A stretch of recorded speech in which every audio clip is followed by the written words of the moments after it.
Hi friends, welcome to my channel. ఇప్పుడు నేను చదివి వినిపించబోయే చందమామ కథ పేరు పెండ్లామ పిశాచమ. కొత్తగా కాపురానికి వచ్చిన నూకరాజు భార్య వట్టి సోమరి. నూకరాజే ఉదయం లేచి పాలికాపు తెచ్చిన పాలు భద్రం చేయటము, నూతి నీళ్లు తోడటము వగైరా పనులు అన్నీ చేసేవాడు. అతను చద్ది పెట్టుకొని తిని పొలానికి వెళ్ళబోతూ ఉండగా పార్వతి నిద్ర లేచేది. మళ్ళీ నూకరాజు పొలం పనులు చూసుకొని ఎండలో పడి ఇంటికి వచ్చేలోపు ఆమె వంట చేసి తాను తిని మిగిలినది మూతలు పెట్టి పడుకునేది. నూకరాజు తానే అన్నం పెట్టుకుని తిని కొంచెం సేపు విశ్రాంతి తీసుకొని పొద్దు వాలుతుండగా మళ్ళీ పొలానికి వెళ్ళేవాడు. రాత్రికి అతను పొలం నుంచి తిరిగి వచ్చేలోపుగా పార్వతి తన భోజనం ముగించుకొని పొరుగు అమ్మలక్కలతో కబుర్లు చెప్పటానికి పోయేది. తల్లి తండ్రి దగ్గరి బంధువులు లేని నూకరాజు పార్వతి అందంగా ఉన్నదని తల్లిదండ్రులకు ఒక్కతే కూతురని చూసి చేసుకున్నాడు. అందుచేత అతను ఆమెను ఏమీ అనలేకపోయేవాడు. అతని అత్తవారి ఊరైన పేరాపురం 5 రోజుల కాలినడక. అన్నప్పుడల్లా వచ్చిపోయే వీలు లేదు. కొన్నాళ్ళు గడిచాక తమ కూతురిని పంపమని పార్వతి తల్లిదండ్రులు కబురు పెట్టారు. నూకరాజు ఆమెను పుట్టింట వదిలి వచ్చాడు. ప్రయాణానికే 10 రోజులు పోగా మామగారి ఒత్తిడి వల్ల అత్తవారింట 3 రోజులు ఉండిపోవలసి వచ్చింది. నూకరాజు తిరిగి వచ్చేసరికి పనులన్నీ అస్తవ్యస్తం అయిపోయాయి. వాటిని దారిలోకి తెచ్చుకోవటానికి వారం రోజులు పట్టింది. తరువాత 10 రోజులకు నూకరాజు ఏదో పని మీద పొరుగురు వెళ్ళి తిరిగి వస్తూ ఉండగా దారిలో పార్వతి కనిపించింది. నువ్వు ఒక్కతివే వస్తున్నావేం? నిన్ను దిగబెట్టడానికి ఎవరూ లేకపోతే నాకు కబురు పెట్టకపోయావా అని నూకరాజు తన భార్యను అడిగాడు. నిన్ను వదిలి ఉండలేకపోయాను. పక్క ఊరిదాకా ఎవరో వస్తూ ఉంటే వాళ్ల వెంట బయలుదేరి వచ్చేశాను. వాళ్ళు దిగబడిపోయేటప్పుడు దగ్గరే కదా, మరేమీ భయం లేదులెమ్మని వాళ్లతో చెప్పి ఇలా వస్తున్నాను అన్నది పార్వతి. ఆనందంగా కబుర్లు చెప్పుకుంటూ ఇద్దరూ ఇల్లు చేరుకున్నారు. పార్వతి చక్కగా వంట చేసి పెట్టింది. ఆమె వంట అంత రుచిగా ఉన్నట్టు నూకరాజుకు లోగడ ఎన్నడూ అనిపించలేదు. అతనికి ఆశ్చర్యము ఆనందము కూడా కలిగాయి. మర్నాడు ఉదయం నూకరాజు లేచేసరికి ఇల్లు శుభ్రంగా ఉంది. పాలకాపు తెచ్చిన పాలు భద్రపరిచి ఉన్నాయి. నూకరాజు పొలానికి పోయే ముందు చద్ది అన్నం తింటూ ఉంటే పార్వతి పక్కనే కూర్చొని సరదాగా కబుర్లు చెప్పింది. పార్వతిలో కలిగిన ఈ మార్పుకు నూకరాజు ఉప్పొంగిపోయాడు. భర్తకు రకరకాల వంటకాలు చేసి పెడుతూ అస్తమానము అతనికి చేదోడు వాదోడుగా పార్వతి ఉండడంతో వారం రోజులు ఆనందంగా గడిచాయి నూకరాజుకు. ఒకనాటి అర్ధరాత్రి నూకరాజుకు ఎందుకో మెలకువ వచ్చింది. భార్య పడుకునే మంచం కేసి చూస్తే అది ఖాళీగా ఉంది. అతను తన మంచం మీద నుంచి కిటికీలో గుండా పెరట్లోకి చూశాడు. పిండారబోసినట్టున్న వెన్నెలలో పార్వతి ముఖం స్పష్టంగా కనిపిస్తుంది. కానీ నూకరాజు తన కళ్ళను తానే నమ్మలేకపోయాడు. పార్వతి నిలబడి చేతులు ఆడిస్తూ ఉంటే బొక్కెన దానంతట అదే బావిలోకి దిగి నీరుతో పైకి వచ్చి తొట్టెలు నింపుతుంది. తొట్టెలు నిండగానే చీపురు దానంతట అదే దొడ్డి ఊడవటం ఆరంభించింది. భయంతో నూకరాజు ఒళ్ళు చల్లబడిపోయింది.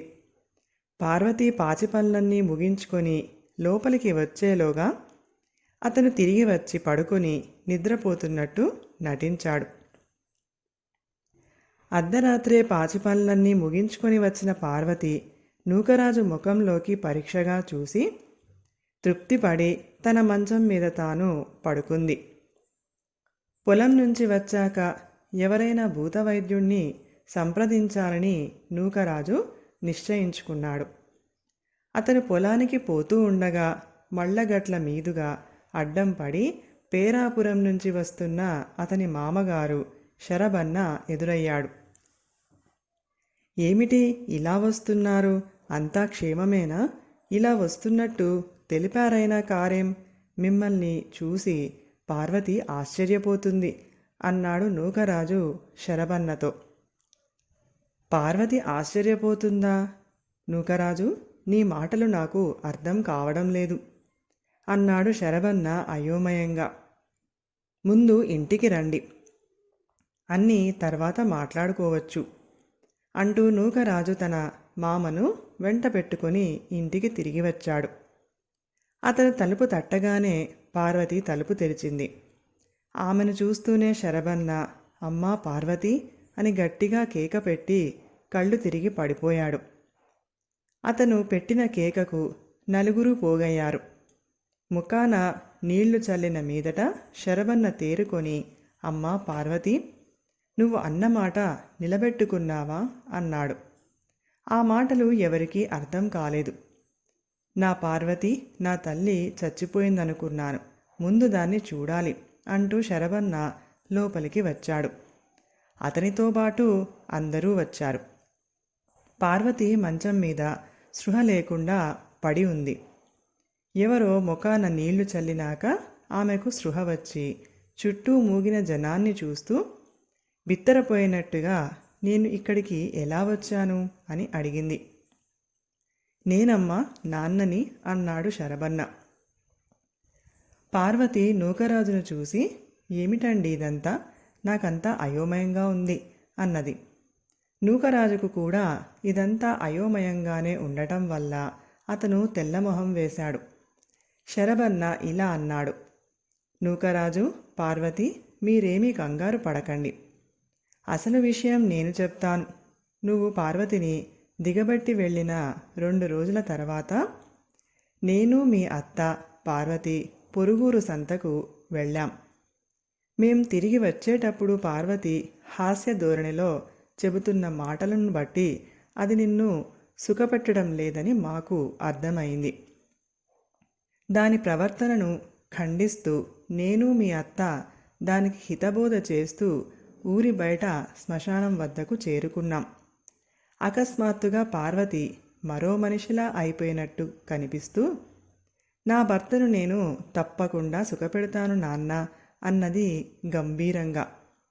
నీ గొంతు అలా మారిందేమ్మా అని అడిగితే నేను పూర్తిగా మారిపోయాను నాన్న అన్నది.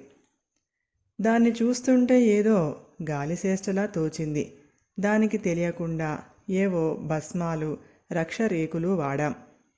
ఇంతలో ఉన్నట్టుండి పార్వతి మాయం అయింది.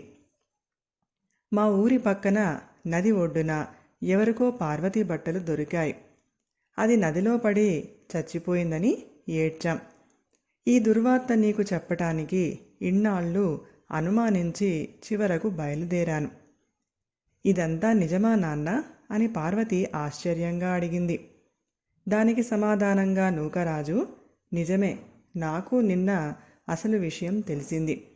అది నిజమో కాదో నిరూపించుకుందాం అనుకుంటూ ఉండగా మీ నాన్న కనిపించాడు. మీ నాన్నను చూడగానే నిన్ను పట్టిన కామినీ పిశాచం వదిలినట్టుంది.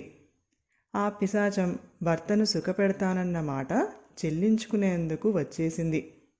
మీ అమ్మా నాన్న గాలిశేష్టలు అని తెలుసుకోవడం వల్ల వాళ్లతో చెప్పకుండా వచ్చేసింది. నువ్వు చచ్చిపోయినట్టు అపోహ కలిగించటానికి నీ బట్టలు నీటి దగ్గర పెట్టింది. దాని ఉద్దేశం శాశ్వతంగా నీ వెంట ఉండిపోదామనే అన్నాడు.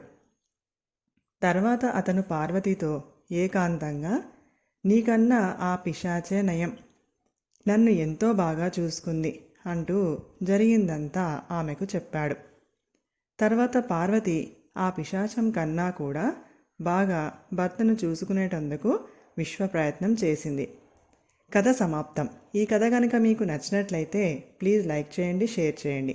మరిన్ని మంచి మంచి కథల కోసం మా ఛానల్ని సబ్స్క్రైబ్ చేసుకోండి. Thank you.